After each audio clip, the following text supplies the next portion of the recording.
Ինչ կարծիք ունեք այն քաղաքական ուժի մասին, որոնք կեղծ թեզեր են տարածում ի օգուտ Ադրբեջանի, իբրև 300,000 ադրբեջանցի պետք է գա Հայաստան։ Այդ կուսակցությունները ընդհանրապես Հայաստանում պետք է արգելափակվեն, իմ կարծիքն է դա։ Եվ ինձ թվում է դա սուբյեկտիվ կարծիք չի։ Դա դավաճանությունից էլ ավելի վատ բան է նշանակում։ Չեմ կարող ուրիշ բան ավելացնել։ Ստորություն է։ Ինչ եք կարծում, եթե պարոն Փաշինյանը ընտրվի, չեք կարծում, որ օրինակ 300,000 ադրբեջանցի մուտք կգործի մեր երկիր։ Նայեք, նախ շատ գլոբալ հարց եք տալիս, ես միայն իմ սուբյեկտիվ կարծիքը եթե էլի ասեմ,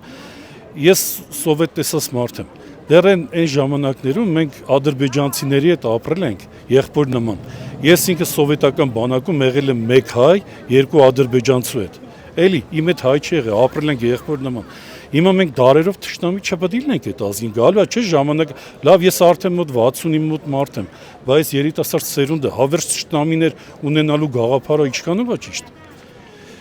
Մենք այսօրվա դրությամբ դուք ադրբեջանից եք հարց տալի, նույն Թուրքիայից օգտվող ժողովուրդ ենք, ազգ ենք։ Մեր հիմա այստեղ ժողովրդի հակու կապը եթե նայենք 50 եւ ավել տոկոս սակնված ենք թուրքական շորերով, հա։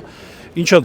ջայլամի քաղաքականությունը ինչքանով է ճիշտ, ապրում ենք իրենց արտադրությամբ, բայց արտակնապես ցույց ենք տալի, թե մեզ թշնամի ազգեր, կյանքը առաջ է գնում։ Մենք պետք է առաջ գնանք, պետք է այո քաղաքակիրթ երկրներից միանանք, դրանցից պետք է սովորենք, մերը պետք է տանք, արդեն զենք արտադրող երկիր ենք դառել։ Ինչի մասն է խոսքը։ Մեր ազգի տականքը ամեն քայլ, ամեն հնարավորություն ստեղծում է, որպեսզի վարկաբեկվի։ Ո՞վ է մեր ազգի տականքը։ Դուք չգիտեք, պարտադիր է բարձրաձայնեմ։ Վարչապետը շատ պարզ ասում է, 3 գլխանի դևերը։ Շատ պարզ ասում, միթե կարելի է անձնական շահերի համար, անձնական գործերի համար ազգին տանել պառակտման կամ նույնիսկ դավաճանության։ Հնարավոր է տենց բան։ Ես չեմ կարծում։ Բաժանորդագրվիր, որ բաց չթողնես ամենահետաքրքիրը։